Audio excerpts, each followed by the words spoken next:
João 5, versículo 1, diz assim, ó. Depois disso, houve uma festa dos judeus e Jesus foi até Jerusalém. Ali existe um tanque que tem 5 entradas. Em algumas traduções está 5 pavilhões. Que fica perto da porta das ovelhas. Em hebraico, esse tanque se chama Betesrata. Ou melhor, Betesata. Perto das entradas estavam deitados muitos doentes, cegos, aleijados, paralíticos, e esperavam o movimento da água, porque de vez em quando um anjo do Senhor descia e agitava a água. O primeiro doente que entrava no tanque, depois disso, sarava de qualquer doença. Entre eles havia um homem que era doente, fazia 38 anos. Jesus viu o homem deitado e, sabendo o que fazia todo esse tempo que ele era doente, perguntou: você quer ficar curado? Ele respondeu: Senhor, eu não tenho ninguém para me pôr no tanque quando a água se mexe. Cada vez que eu tento entrar, outro doente entra antes de mim. Então Jesus disse: levanta-te, pega a sua cama e anda. E no mesmo instante o homem ficou curado. Pegou a cama e começou a andar. Isso aconteceu no sábado. Amém? Só até aí. Feche teus olhos. Pai, fala conosco nessa noite, ministra as nossas vidas, nos dá a revelação da tua palavra, que seja uma noite de sinais, de maravilhas. Oh, meu Pai, que o Senhor opere em cura, que o Senhor opere abrindo portas. Cada um veio buscar um determinado milagre. O Senhor tem poder para fazer infinitamente mais, e nós cremos, Senhor.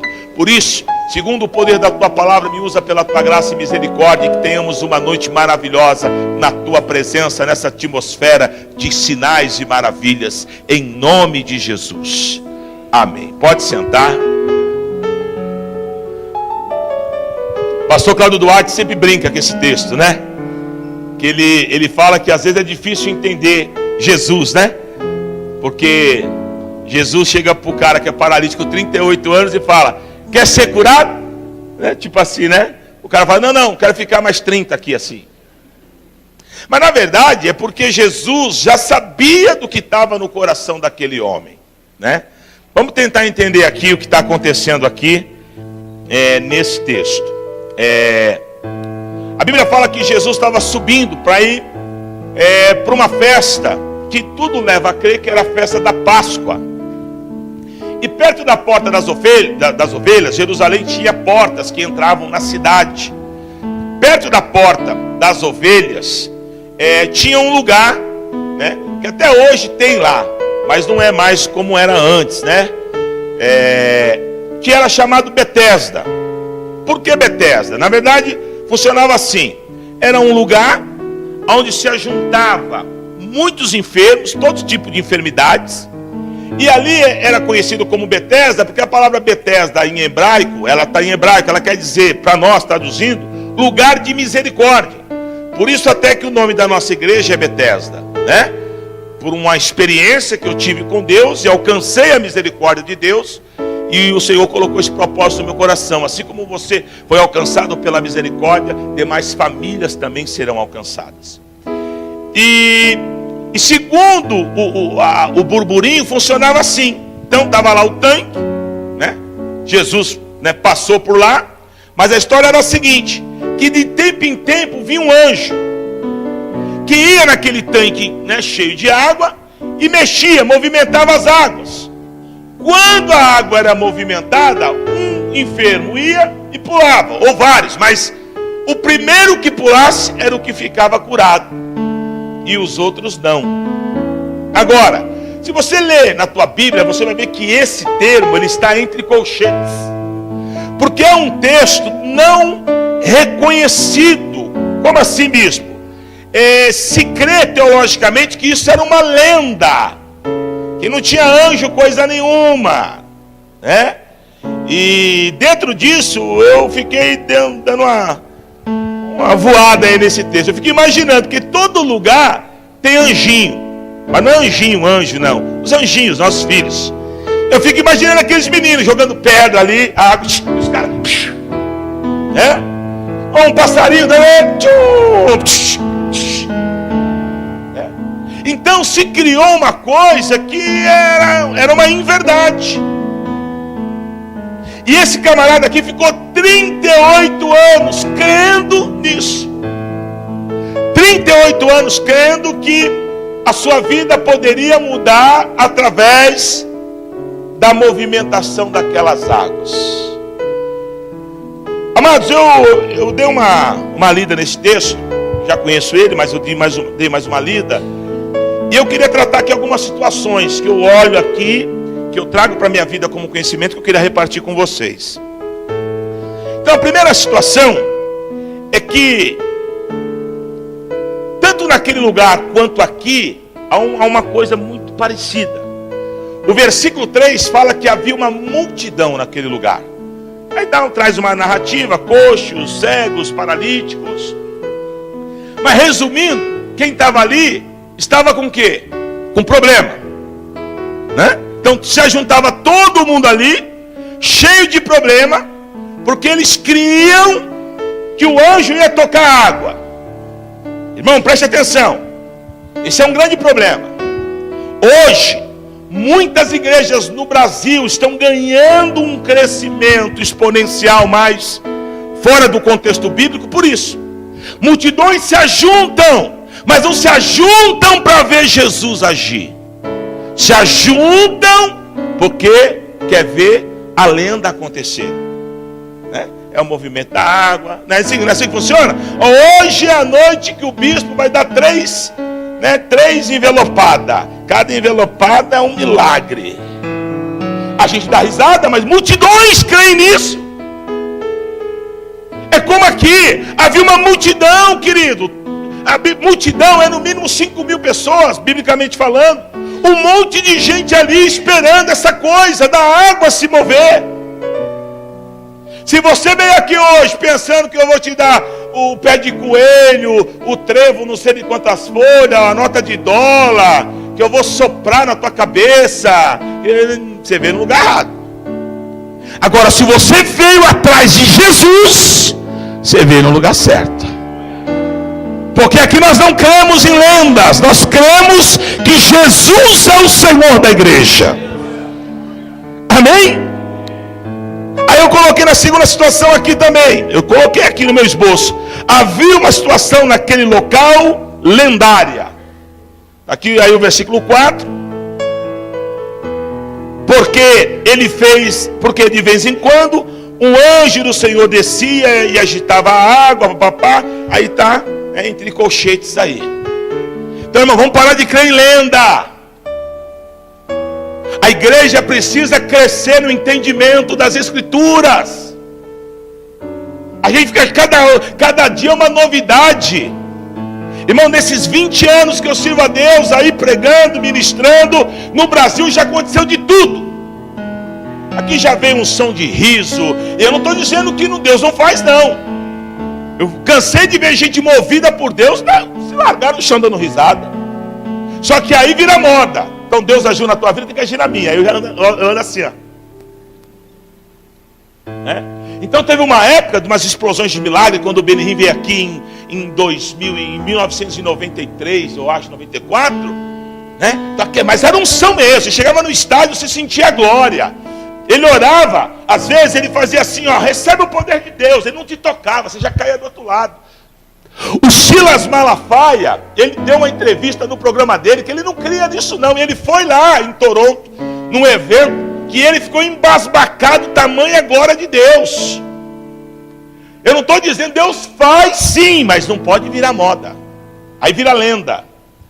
Aí o mover passa e o povo está aí querendo inventar moda. Aí tem pastor que se o cara não cai, ele dá rasteira. Tem que cair, pô. Irmão, lá, esquece lenda. Jesus é soberano. Jesus faz do jeito que Ele quer, como Ele quer. Já cansei de ministrar em culto, batido com o Espírito Santo, a pessoa não ser batizada aqui, e ir para casa, e dormindo, acorda falando em línguas. Que mistério é esse? É Deus. Ele faz quando Ele quer, como Ele quer, do jeito que Ele quer. Amém? Terceira situação. Naquele tanque havia um homem ali paralisado pelaquela lenda e subjugado por ela. Que esse é o problema da igreja de hoje. As pessoas não querem ter intimidade com Deus, comunhão com Deus. Elas são subjugadas, né, pelas mentiras, por coisas extra bíblica, coisas sem fundamento. A gente vê hoje cada aberração. Às vezes você pode falar, bicho, eu estou falando de igreja. Eu não estou falando de igreja, porque a igreja de Cristo não faz isso. Eu estou falando de coisa totalmente fora da Bíblia, e eu tenho que denunciar mesmo. Eu sou porta-voz de Deus, não sou porta-voz do capeta. Então o nego põe pano na cara e tira, acende cigarro no púlpito da igreja e sopra na cabeça do outro, e aí depois põe o pano, né? Primeiro o cara fala que fuma, aí põe o pano, depois tira o pano. Você fuma? Não. Quem sou? Onde está isso na Bíblia, gente? E tem uma multidão subjugada por essas mentiras. E se a gente não denunciar, vai continuar essa aberração. Porque lobos em cima do altar olham para as pessoas e veem as pessoas como cifrão, e querem arrancar a lã da ovelha com mentiras e falcatruas. Porque o povo é subjugado por lenda. O povo não quer andar nas escrituras. Andar na palavra é ter comunhão, é ter entendimento, é ter intimidade, é saber o que Deus tem para a minha vida. Eu não vou andar que nem Maria vai com as outras, não. Eu vou andar pela palavra que liberta, pela unção, pelo poder que emana do trono de Deus sobre a minha vida. 38 anos o cara ficou lá, nessa conversinha. Ai, quando vai ser? Não, espera que o anjo vai vir. Aí o moleque jogava pedrinha, ele, aí agora? Não é só pedra. Quantos anos você vai ficar aí, querido? Aí vem aqui, vai ali, e faz a campanha não sei do que, a campanha do fogo, a campanha não sei do que, e papapá, e pipipi, Não, agora eu estou na campanha da fogueira, eu estou na campanha. Ei, o Senhor disse, não é que me falaram, o Senhor disse. Havia uma confusão lá entre samaritanos e israelitas. Deus se move aqui em Jerusalém. E o samaritano, não, Deus se move aqui em Samaria. Mas o Senhor disse, vai chegar o tempo, e já chegou, que os verdadeiros adoradores não adorarão o Pai em Samaria, nem em Jerusalém, mas o adorarão em espírito e em verdade. Querido, cuidado. Se mova pela palavra de Deus, não creia em lenda. Sempre quando eu faço campanha assim de fé, que nem agora o Corredor dos Milagres, eu faço questão de falar, irmão, aqui não é misticismo. Eu creio naquilo, que quando os ungidos de Deus levantam as mãos e profetiza, o milagre vem. Você não viu ninguém dando rasteira quarta-feira passada aqui? Deus se moveu na igreja, porque aqui a glória é dele. Aqui não tem lenda. Aqui tem um homem falho, pastores falhos, todos nós somos falhos. A cada dia Deus, né, nos melhora. Isso aí eu sei. Mas uma coisa eu busco. Eu tenho que andar na lei de Deus, nas escrituras. Não dá para ficar andando de lenda, de conversa fiada, né? Cada hora inventando uma, né? Não sei o que. Agora eu vou pôr a roupa aqui até roupa de bobo da corte os caras estão pondo no altar, irmão. Bobo da corte do diabo.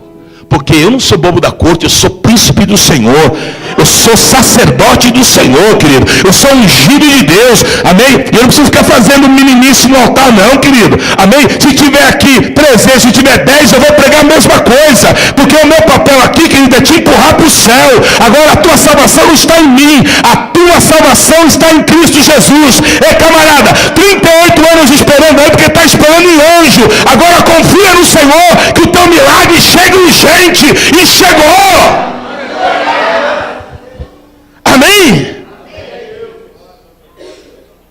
Agora olha como é que é o povo. Isso aqui me faz lembrar, ó. Quarta situação. Esse camarada aqui, ele cria na lenda. Analisa comigo, ele era um judeu. Sim ou não? Né? Tem coisa que você tem que extrair do texto para você entender. Se ele estava ali, ele conhecia a lei de Moisés. Irmão, o judeu, ele é muito religioso. Claro que ele conhecia. Então, ele conhecia todo o contexto. Aqui ele conhece a lenda, mas não conhecia quem estava falando com ele. A igreja de Cristo hoje é essa. O povo não ouve Deus falar, mas o povo está cheio de lenda. Pode ver. O povo não ouve as escrituras, não obedece. Um monte de gente fazendo tudo errado. Aí depois vai lá. Aí pega meus pedidos, leva para a campanha tal. Pega meus pedidos, leva não sei para quê. Aí acaba, aí tem uma vitória ali. Aí vai para bagunça de novo, depois volta. Querido, que vida com Deus é essa? Olha o que diz aqui o versículo 6 e 7. Diz assim, ó. Jesus viu um homem deitado e sabendo o que fazia todo esse tempo. Quer dizer, Jesus está por dentro de tudo, ó. Que ele era doente, perguntou: quer ser curado? Ele respondeu: Senhor, eu não tenho ninguém para me pôr naquele tanque quando a água se mexe. Cada vez que eu tento entrar, outro doente entra antes de mim. Você sabia que você pode estar assim? Diga para o teu irmão, sabia que você pode estar assim? Diga para ele, você é discípulo? Lembra da historinha lá de Emaús? O que aconteceu lá na historinha de Emaús? Alguns discípulos ficaram em Jerusalém esperando. Outros falaram, isso é papagaiada. Foram embora. Quando eles estão indo para Emaús, eles se encontram com Jesus e não reconhecem quem é Jesus. Está assim de gente na igreja, querido, que não reconhece. Como assim, bispo? Oh, se você não obedece isso aqui, você não reconhece Jesus. Porque Jesus é isso aqui. Isso aqui é Jesus. Ele é a palavra. Tem muita gente, querido, que quer crer na lenda. Não, o bispo me deu aqui, ó. Ele me deu essa nota de dólar. Eu vou colocar na minha estante. Quero ver o diabão vir agora. O diabo vai vir, vai usar alguém, vai roubar o dólar e vai deixar você lá ainda com problema. Lenda. Lenda. A gente gosta, o brasileiro gosta de lenda. Quem já não pegou a época? Quando eu era garoto, tempestade, minha mãe saía com as toalhas cobrindo os espelhos. O que é isso, mãe? Não, filho, porque isso aqui atrai raio. Quem não lembra disso? E às vezes que a gente até apanhava. Porque deixava um chinelo virado. Isso aí, quando você deixa chinelo virado, a mãe e o pai morrem.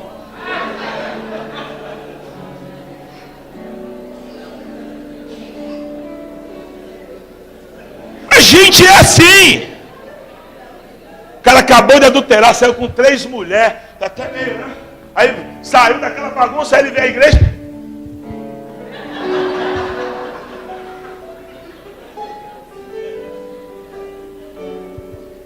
Lenda. A gente foi gerado em lenda. Só que acabou, irmão.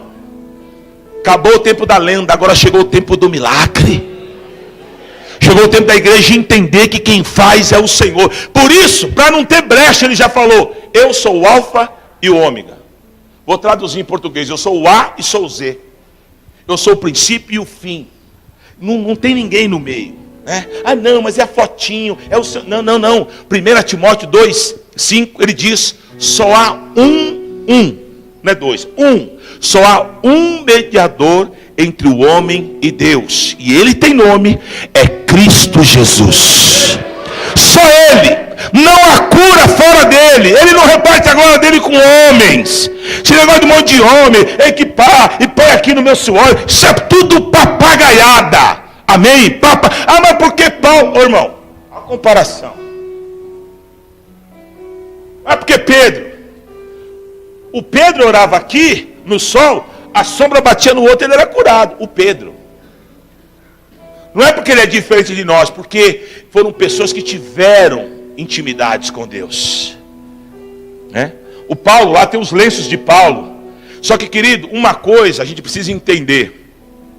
Uma coisa é logos, outra coisa é rema. Quando você estuda um pouco da palavra de Deus, você vai ver que existem algumas coisas que estão na Bíblia que são logos, que estão escritas, que foram naquele momento. E existem coisas que Deus se move na igreja que é rema. Rema o que é? É algo verbalizado, algo em ação. Entendeu? Então, uma certa feita o Paul Chu deu um exemplo num livro dele, acho que foi na 4ª dimensão, não lembro direito, que Não tem a passagem que Pedro andou por sobre as águas? Por que Pedro andou por sobre as águas ali? Palavra rema. Jesus falou, vem! E Pedro foi. Rema, para agora. Não quer dizer que todo mundo vai andar sobre as águas. A pessoa, todo mundo na piscina do clube, em cima da água. Mas por quê? Porque eu creio na Bíblia. E ele fala que alguns garotos na Coreia pegaram esse viés e foram, entraram lá no mar, lá no céu, e morreram afogados. Aí houve um questionamento, mas como se Deus fez com Pedro? Porque ali foi rema, e o que os meninos fizeram não foi rema. Então a gente precisa tomar cuidado, queridos, para a gente não interpretar a palavra, as coisas de forma errada. E ficar crendo em situações. Às vezes tem momentos que Deus se move diferente. Eu creio. Jesus não curou o cara lá. O lance, que coisa de doido. Imagina se fosse com você. O cara chegou lá meio cego, tal. Como é que acontece? Eu não enxergo. Então peraí.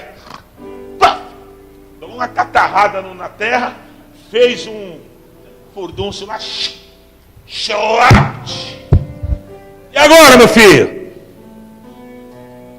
Agora ainda estou vendo o homem como árvore. Então, peraí, né? Ora de novo. Na outra tradução já passou, ele já saiu. Foi se lavar no tanque de Siloé e ficou bom. Jesus não podia falar? Ser curado. Pronto. Precisava cuspir na terra. Então o Senhor faz como Ele quer. E eu entendo isso. Longe de mim. Eu sou a pedrinha, filho. Só que existem coisas que hoje você vê que é totalmente fora de propósito. Porque a igreja está aprisionada à lenda. E a ideia desse sermão meu aqui hoje é desprender você da lenda e trazer você para a palavra de Deus.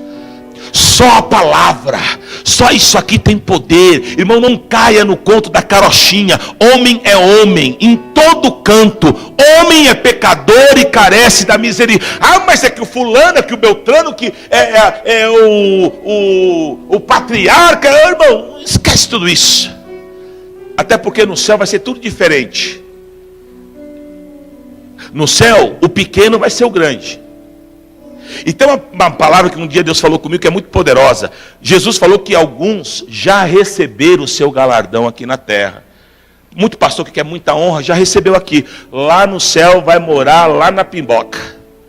E o pequenininho aqui que era, né, tadinho, vai morar no Murumbi do céu. Então cuidado. Glória somente a Jesus Cristo. Claro, eu vou obedecer os meus pastores, vou honrá-los, vou amá-los, mas sempre entendendo, os meus pastores são homens de Deus, mas são falhos. Porque o único que não é falho e é digno de glória é Jesus. E Ele está aqui hoje. E se você sair daqui curado, não, mas eu fui na Bethesda, não. Você foi curado porque Jesus te curou. A maior aberração que eu vejo é quando eu ligo uma televisão, eu fico vendo testemunho. Aí eu falo, não, aconteceu. Aí para acabar o pastor fala assim, então você veio na igreja X e foi curado? Sim. Então a glória não é mais de Deus, ela é da igreja. Não, irmão. Porque Ele é o Senhor da igreja. Amém? A Bethesda não é melhor e nem pior que qualquer outra igreja. No MDA a gente aprende isso. Nós somos interligados, nós somos a igreja de Cristo. Somos uma denominação. Mas não pregamos denominação, pregamos reino. E entendemos que quando você é tocado e curado, não foi o homem que te tocou. Ele está fazendo o que o Senhor mandou. Levantar a mão e profetizar. Quem está te curando é Jesus, o Filho de Deus. Glória a Deus. E para finalizar, para a gente orar. Isso aqui me chamou a atenção, eu nunca tinha visto isso. Primeira vez que eu vi isso nesse texto. Versículo 14. Olha o que está escrito aí, ó. Mais tarde Jesus encontrou o homem no pátio do templo. Então o camarada foi curado e foi glorificar a Deus, né? Aí ele encontrou com Jesus. Olha o que Jesus falou para ele, ó. Escute, você agora está curado. Não peque mais, para que não aconteça com você uma coisa ainda pior. Ô, irmão, você, joga aqui para mim, filho. Eu não sei se é coisa da minha cabeça. Não peques mais. Isso me faz entender que aquele cara estava ali por algo que ele havia feito, por algo que ele tinha cometido. E ele foi alcançado pela misericórdia de Deus. Talvez você está aqui hoje para receber o teu milagre. E talvez essa área da tua vida que está travada porque tem um pecado habilitado aí. E a ideia aqui que o Senhor falou claramente comigo hoje é anular esse pecado. De que forma? Através do sangue carmesim. E você pedir perdão. Você que entrou aqui hoje tem pecado enrustido. Ai, bispo, pecado todo mundo tem. Não. Estou falando de pecado de essência. A gente é pecador de essência. Estou falando de pecado deliberado. O cara adulterar não é pecado de essência, é deliberado. O jovem que transa antes do casamento é pecado deliberado. O camarada que trabalha lá na empresa lá e faz falcatrua é pecado deliberado. O camarada que não entrega o dízimo como tem que entregar é pecado deliberado. E esse tipo de pecado, aí entra a condenação de Deus, que é base bíblica. O salário do pecado é a... Mas o dom gratuito de Deus é... Você vê como a coisa se encaixa? Então para um pouquinho. Mas, nossa, bispo, porque o cara pecou, Deus mandou logo uma enfermidade. O salário do pecado é a morte. Tudo bem, estamos na graça. Eu creio que muita coisa é aliviada, porque se Deus for pesar a mão mesmo, mas tem coisas que a gente desafia Deus. Tem atitudes nossas que a gente quer pôr a verdade de Deus na latrina, e Ele não vai permitir jamais. Seja verdadeiro Deus e mentiroso todo homem. Então o Senhor falou para ele, ele está lá no templo agora, já curado, testemunhando. O Senhor falou, só que agora você vai e não peque mais, porque se você continuar nesse pecado aí, vai vir coisa pior. Então, querido, em nome de Jesus, tem coisas que a gente passa porque a gente plantou. Então hoje à noite, primeiro, de você pedir o teu perdão, se consertar com Deus, e quando passar no corredor, receber a liberação do teu milagre. E qual que é a ideia? Que nos próximos cultos, assim como este homem, você possa estar aqui no templo. Depois que ele recebeu o milagre, ele foi direto para o templo. Você vai vir no templo e vai testemunhar que Deus é bom e que a glória dele é para todos sempre. Amém?